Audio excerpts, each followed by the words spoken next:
Bella, welcome to Waterstones. Thank you so much. The last time I saw you, well, in fact, the first time we filmed actually was in your local Waterstones in Islington, and that was for your book Jog On, which was all about running. Yeah. Things have changed. I know. Since then, you have become a over 1 million copy best-selling author of fiction. And actually, before we get into your new book, I did want to talk a little bit about How to Kill Your Family, because it's not easy to sell over 1 million copies of a book.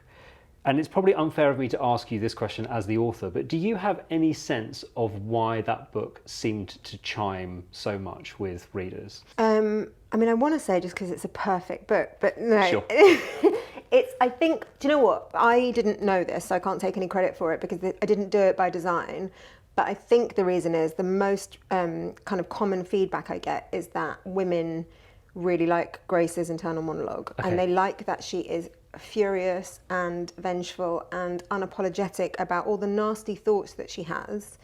And then they always say, oh, but I feel so guilty that I like a serial killer. And I always think, you don't like the fact that she's a serial killer. What you like is the fact that she doesn't feel any kind of guilt or remorse for the things that she thinks, which I think a lot of us, all of us have horrible thoughts, you know, all the time, you know, petty, nasty, whatever kind of thoughts we have as human beings.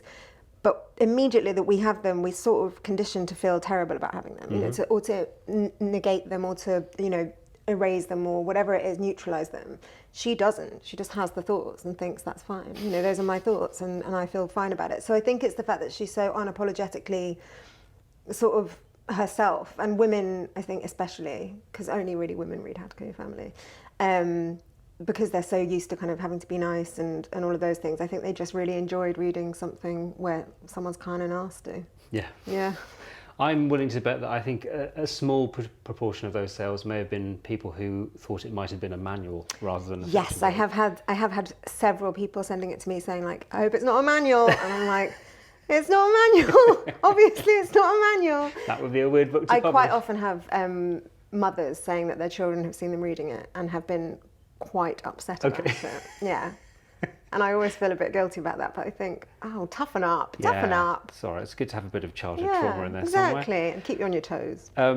In that first book, obviously, we had a woman who was very much in a man's world where men had the power, and I think you said that it's sort of like the game is rigged in their favour. With your new book, What a Way to Go, what power dynamics or things are you exploring there? So because What a Way to Go is told from the perspective of three characters, it's basically told from the perspective of a man who dies, and I don't think that's a spoiler because he dies quite early on, his wife, and then a third person who is kind of like an armchair detective, you know, a true crime novice interested mainly just through online kind of forums. And so between those three people, I think, again, I'm still looking at the world of men with power because, you know, the man that dies has an immense amount of power, money, influence, etc. But he's dead, so he kind of is now impotent, you know, to the story, which, you know, is quite an interesting sort of balance to write, which is, you know, the man with all the power has none, and how does he react to that? And then his wife, who, you know, really has no power except social status, which is immensely important to her, suddenly now feels like she has all the cards, which I found really interesting to write. And then this third person who is effectively a kind of nobody, and you know, she has no money, she has no power, she's not, you know, an upper class, you know, society member like the other two characters, and yet she has a lot of power in that she sort of has the capacity to ruin their lives. So I was sort of, I guess, again, I'm looking at, you know, class, wealth, and social status, but I think also in this book, you know, the idea of how people online can kind of effectively, you know, make their way into your lives and ruin it without your consent, really. That's what the online world can do.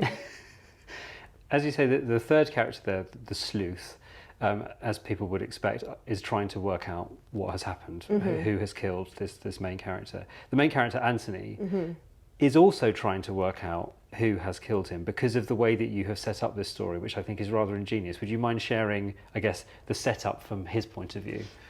So it begins with the death of Anthony Whiston, who is an incredibly rich financier. He dies in a very harrowing way at his birthday party. And then the rest of the book is told from his perspective in death. the sleuth's perspective and his wife's perspective. And it's kind of, they're all trying to figure out who did it, why someone might have done it, what had happened.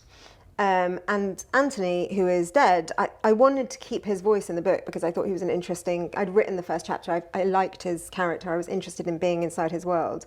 And I thought, but he's going to die, so how do I do that? And I thought, okay, well, you could retrospectively, do back and forth. And then I thought, oh no, what if he's just dead?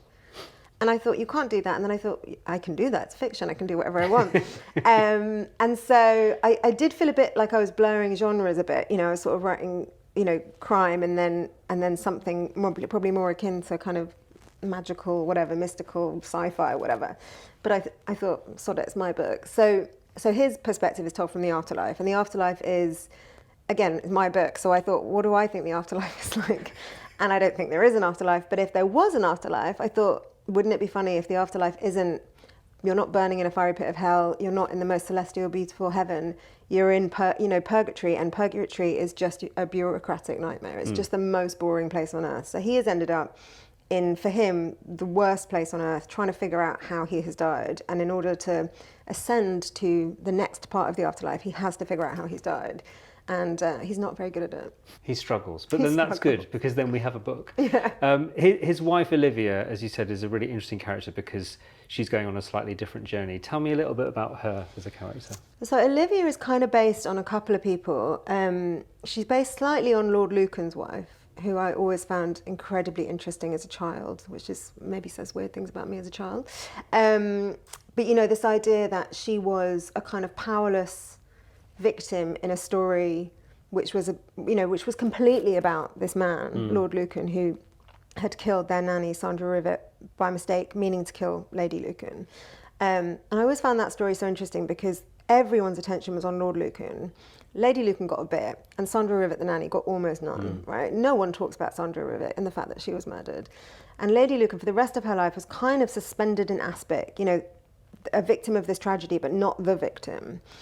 And kind of looked at as this kind of slightly cold, difficult woman, and died in the end by taking her own life and was estranged from her children. So I always found her an interesting, if perhaps unsympathetic character.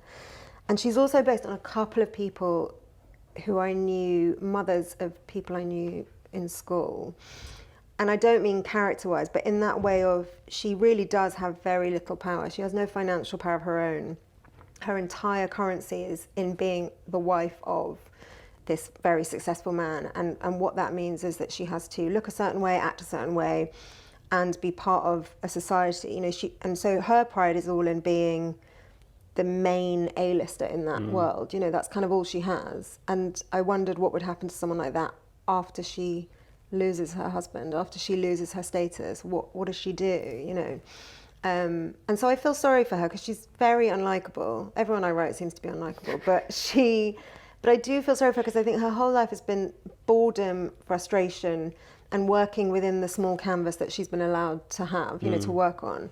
And so I kind of think, well, yeah, of course she's ended up not very likable, So I have a soft spot for her, even though I think she is probably, I wouldn't want to spend half an hour with her. No. It's really interesting to use that phrase, unlikable, because there's a lot of conversation about likable and unlikable characters in books. And as you say, you've clearly set out to create a family where it would be hard to decide who, if any of them, you liked. There are 4 children who are all awful in their own ways, or they're all going through their own things, let's say. We have Jemima, Fred, Lyra, and Clara. Tell me a little bit about creating that family unit, because as one of them says later on in the book, you don't get a choice about who your family is, but you sort of have to love them because that's how it's sort of set up. But actually, they don't really like each other very much. No, they don't. And I guess I probably must have stolen or subconsciously stolen the idea of, 4 children from Succession. I must have done, right? I found that so interesting, that dynamic, that there are 4 children who, they do love each other in Succession. They love each other. They sort of revert to being 11 in lots of ways. They kind of have the same relationships they had when they were kids. So I guess I must have taken something of that idea of rich people always have big families because it says something about them that they can have big families, and it's always been like that. And I wondered about the idea, so the way I think it departs from Succession is that I wondered about the idea of what happens when you have this inheritance hanging over your head for your entire life. And again, I think this goes to some way towards Robert Maxwell in the 90s, so I'm dating myself, but I think he had 3 children, perhaps, was it 3? Including Ghislaine.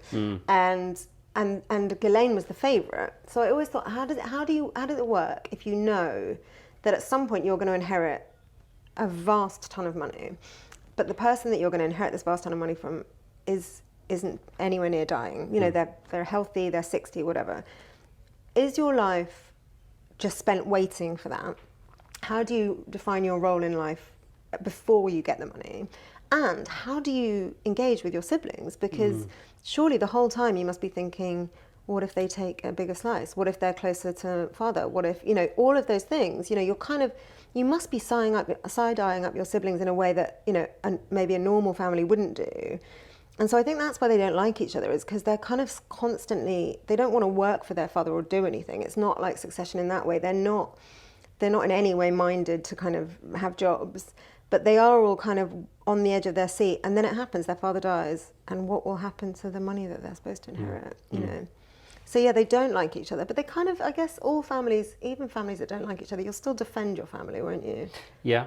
You know, push comes to shove against someone else. Let's talk about that someone else, because if we think about your sleuth as being the person on the outside, as you say, who can suddenly insinuate themselves into your lives, tell me about creating that character. We won't name them; they remain nameless until the very end of the book. But yeah, this idea of, I suppose, a sort of internet true crime sleuth. Tell me about that character. Well, that's where I started with the book, was trying to figure out a way of telling a story about a true crime internet sleuth, because I am personally so fascinated by the kind of rise of the armchair detective. So I was kind of tinkering around, and I wrote a first draft that isn't anywhere near what the book turned out to be, but I did start writing it as a true crime sleuth, someone investigating a murder, someone looking at it via the medium of a podcast. And so I sort of tried a first angle and it didn't quite work, and then I landed on that she would be the interloper rather than the kind of main narrator who is kind of in charge of the situation, because I think more often than not the people who are investigating, you know, true crime online, they don't actually have any power. You know, a lot of it is kind of conjecture and allegation and gossip, and you're just doing it from your room. You know, you're not actually out, you're not Sherlock Holmes, you're not out in the field.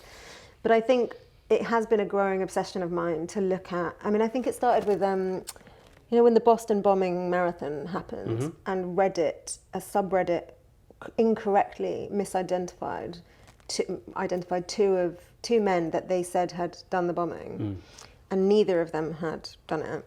And actually, sadly, one of the guys that they identified had actually killed himself the week before, but so he was missing. But his family were then, you know, caught up in this horrible maelstrom where they were getting phone calls from people calling their son a murderer and all this kind of stuff. And it's a big stain on Reddit's history that, you know, Redditors still talk about with a kind of uneasiness. But no one really learned a lesson from that, because, you know, then you look at things like the death of Nicola Bulley, and the fact that the police and her family had to say, can you please stop visiting the area, stop, you know, people were going to abandoned houses looking around, they were naming people they thought were weird, they were saying her husband looked shifty, you know, all of these things. And even when, you know, it turned out that she had tragically fallen in the river and died, there were people on different forums that I was reading saying, that's a cover-up, you know, you know, they had their own versions of how they thought she died. And then again, you know, and it carries on, and it kind of gets worse every time, because then with Jay Slater, who disappeared in Tenerife, the comments were unbelievable. People saying it was his parents had done it just so they could get money out of it, that his friend had murdered him, that it was gangsters. And again, there's sort of disbelief that it could be any other situation. Yeah. And I just find it so interesting that people are now so sort of disconnected from crime as a tragedy and now see it totally as entertainment, that it's all just kind of it can be whatever you want it to be. You know, if you think someone looks a bit shifty, then people feel no compunction in emailing that person or DMing that person saying you're a murderer. Yeah. And why do we do it? Like, why do people, I mean, I understand the fascination with true crime, but this idea that you'd step over the line and feel like you should investigate something, that you have the power, and it must come from a lack of feeling like you have agency in other parts of your life. Yep. And so this character, the sleuth, has very little agency in her own life, and she has, you know, she's very unhappy in the way she's living. And I think it's a cliche to say, you know, all of these people are sitting in their mum's basements. I don't think that's what it is. I think it's more just, you know, your own life is hard, and maybe a bit, there's drudgery involved, and yet you think I could do something here. I remember listening to, sorry, I'm going on a bit, but I was listening to this Times podcast about Nicola Bulley and the kind of internet trolls, and there was a man that they interviewed who'd gone down to the scene, and they said, why are you here? What are you doing here? And he said, well, I just think I could solve the mystery and I could be the hero. And he didn't mean it in a self-aggrandizing way. He meant it kind of in a very innocent way. And then when they probed a bit more, it turned out that his grandchildren had been involved in a house fire, and he'd always felt guilty that he couldn't get them out. Right. And so obviously there was something in him that thought, I wish I could do something for people. So I don't think there's always like a bad intent behind it, but I do think that collectively we might have forgotten that, like, these people are real people with families, and it's not actually something, and all of that stuff, even if you think it's just online, does trickle back to these people. It does not exist in a bubble, true crime fandom online. It will filter back to these people in some way. And so the sleuth in my book, she starts online, but very soon it does start impacting on the family, and she, I don't think she doesn't allow for their humanity in that situation. I mean, not that they have a lot of humanity, but but some, a small amount. A smidge. Yeah. Am I right in thinking that your own sort of exposure to true crime happened when you were really quite young, with your dad reading it to you? Yeah. Tell me more. Every time I tell this, people look at me like, kind of, why did your dad do that? That's so weird. And the first time I told that, I was like, oh, this is a nice, sweet story that, everyone will relate to. And like, clearly I was so mistaken. Not one person has ever nodded knowingly and gone, oh yeah, my dad too. Yeah, totally. Yeah. Did he read you the one about? Never. But yeah, he did. And I think it's because he was a journalist and he'd done a lot of crime coverage when he was a young reporter. So he'd sat in on a lot of trials, and I guess he'd found them interesting. Mm-hmm. And there must have been something, there must have been a moment when I was 6 or something where he must have tested the waters, or it can't have just been that he decided that he would sit down one night and read me the book of Great British Trials, but that is what happened.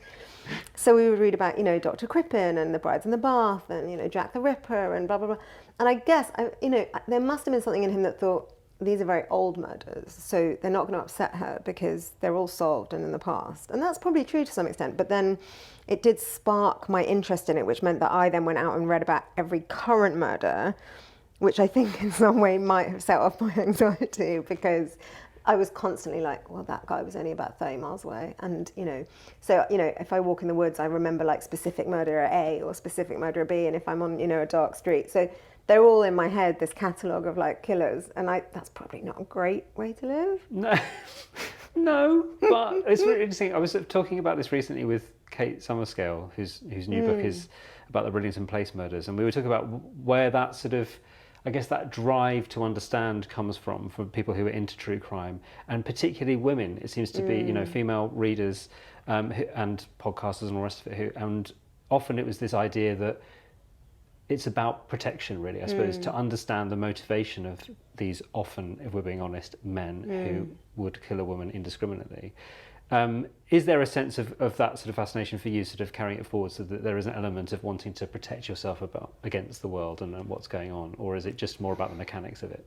I think for me, I'm interested in the phenomenon of crime now, more than I'm interested in reading about crime itself. I'm sort of, I think I overdosed on crime fiction in my early 20s, teens and 20s. I read everything, as schlocky as you could get. I wanted it all. And I think I sort of maybe tired myself out from that perspective. And that sort of coincided with the rise of true crime documentaries and podcasts, which I think I indulged in at the beginning, things like The Staircase, which I thought was a really fascinating. Have you seen The Staircase? No. It's a phenomenal documentary on its own, regardless of the fact that it's about a crime. But, there were documentaries like that at the beginning that I remember thinking, this is just fascinating.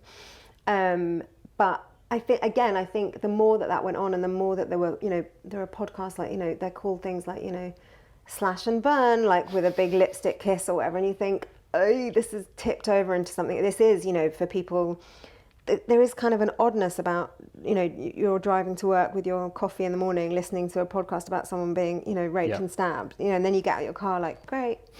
So I think there's a bit about women that, you know, that obviously it is about kind of learning about, you know, who got killed and how it happened and protect yourself. But I think there's also a bit about kind of being scared in a safe environment where you feel it's not me. Yep. You know, that's not going to happen to me. And it's not going to happen to me because I know it happened to that person. So it's not, you know, that's not for me.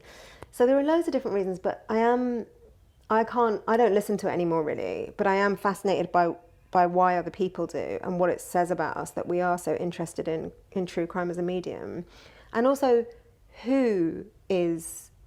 which cases are interesting to people, you know, because, you know, it's a cliche, but it is normally young, pretty white women, you know, and I find that completely fascinating that we still seem to have only one kind of perfect victim in mind or you know, one interesting killer, you know, again, like everyone's obsessed with Jack the Ripper. No one talks about his victims. That great book, The Five by Hallie Rubenhold, which is a fantastic book. She doesn't mention his name once, and it is just about the women.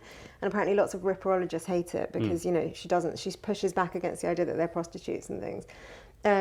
But so all of that stuff I find really interesting. So I try and imbibe content about crime, which is about the phenomenon of crime rather than crime itself, if you see what I mean. Yeah. And I suppose with this book in particular, what you're doing really is, I suppose, is focusing your attention on the rich and wealthy and the sort of, not satirizing, but I suppose you're really examining that and having some fun with those characters. Yeah, and I think I write about death and murder, but it's always in a humorous way, or humorous to me, you know. Maybe that's being really confident. It's very funny. It's so funny.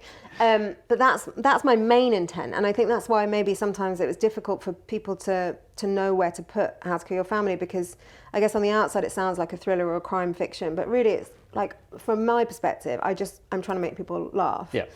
And so, you know, again, I'm never going to write murders that are incredibly traumatizing or would require a trigger warning or any of that kind of stuff, because that's not the kind of book I'm trying to write. I've read those books. I felt like I'd overdosed on those books, and actually I wanted to write, I just want to write things that make people laugh, and I'm much more interested in the kind of secrets element, you know, nastiness going on, you know, class element I'm fascinated by, and all of those things which quite often involve or require a death in order to kind of get the story going. But in a way, the murder is just a kind of, it's a plot point in order so that you can see what a family's going to do. Yeah. I write about horrible families, and I have a very nice family, but I'm fascinated by kind of dysfunctional, toxic families. I suppose the setting of the book as well is around his country pile, Anthony's country pile, Gables. And you do have some very funny swipes at the whole idea of these rich people who kind of cosplay as country squires, described at one point as being like Disneyland for posh people, the Cotswolds. And then one of my favourite lines, Gables is close enough to Jeremy Clarkson's appalling farm shop to make it potentially unsellable. Jeremy, if you're watching, we apologise. Or maybe we don't. Maybe we don't. But tell me a little bit about that, I suppose, as I say, that sort of this idea of class, wealth and status within that part of the world. Again, like constantly fascinated by the British class system and the fact that it doesn't seem to exist anywhere else in the world in the same way that it exists here. And I'm always fascinated by the idea that people can identify people through the tiniest of signifiers, you know, whether you say, I don't know, lounge or living room, you know, nothing things to anyone else, but British people somehow, it's like there's an education that they've had where they know what that means.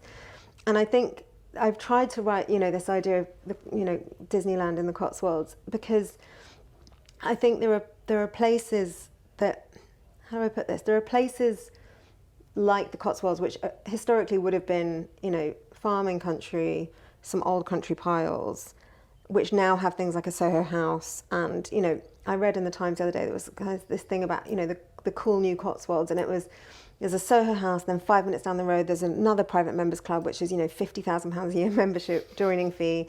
And, you know, Kate Moss lives here. And, you know, so it's kind of, I think it all kicked off, it must have kicked off with the Chipping Norton set, you know, with the kind of Camerons and the Clarksons and blah, blah, blah. And then there was the kind of Kate Mosses, etc. And now there's the kind of new money, which is, you know, people coming down to Soho Farmhouse, or this other one, which looks like, you know, it looks like a sort of 15th century, 18th century boudoir. It's all kind of frills and Dalesford, which I find fascinating. You know, how is that a thing? You know, the man who owns JCB Diggers and his wife's like making candles. Such an odd pivot. But I find all of that so interesting. So it's kind of now the Cotswolds seems to be like old money, farming stock, local people, and new money that's coming in. Because I was talking to. Having said that, I think I got all of the rich stuff in the book wrong, because I don't think I made them nearly rich enough. Okay. And I think they're very humble compared to what they would have actually been. You know, I was talking to someone that works at an interiors magazine the other day, and she was saying, "You don't understand these people. Like you have lowballed these people." She told me the story about someone whose house she was shooting recently, who they'd come to stay in London for 2 days. And on the second night, they were staying at Claridge's, and on the second night, or the Dorchester, one of them, the second night, the wife slapped her head and said to the husband, "Darling, we have a house round the corner. What are we thinking?" And they had forgotten about their house in Mayfair because they had so many houses. So I really feel like I've underplayed this situation of money and, you know, these enclaves where these rich people live, you know, like this part of the Cotswolds that I've written about. Because actually, you know, they have a big house, but, you know, I don't mention helicopters or kind of, you know, staff, constant staff in and out, all of that stuff. And I was kicking myself afterwards. I thought, oh, how would I know that? You know, I'm not around any of these people, but I was pissed off with myself because I thought, oh, right, I could have gone so much harder on this kind of vibe, and I've completely screwed it. Because you know, I should have had helicopters landing on, you know, on the roof. I should have had all of that stuff, and I missed a trick. Could have gone even more Succession I on know. Well, it's funny. Jesse Armstrong said in an interview apparently that in season 1 they'd been striving for accuracy about this incredibly, you know, wealthy family, and they thought they'd done it. And then afterwards they got feedback from someone incredibly rich, who said, "Oh, you absolutely messed up there because you had the staff wearing uniforms, and the staff would never wear uniforms." They'd be in, you know, their own clothes. Yeah. Because that's much classier. And apparently he just kind of cringed with fury that he'd got it wrong. And so I realised that, you know, actually that sort of Cotswold set, you know, because I've never seen it properly, you know, close up, I have no idea really what it's like. I sort of just vaguely think she'd think Jeremy Clarkson was appalling. But, you know, I don't know, you know, maybe she'd be loving it. It's enough to make you want to commit murder, frankly, with these people. Bella, thank you so much for giving me some time to talk to you about the book. So enjoyable, and we will look forward to seeing how people react to this one. Thank you so much. Thank you.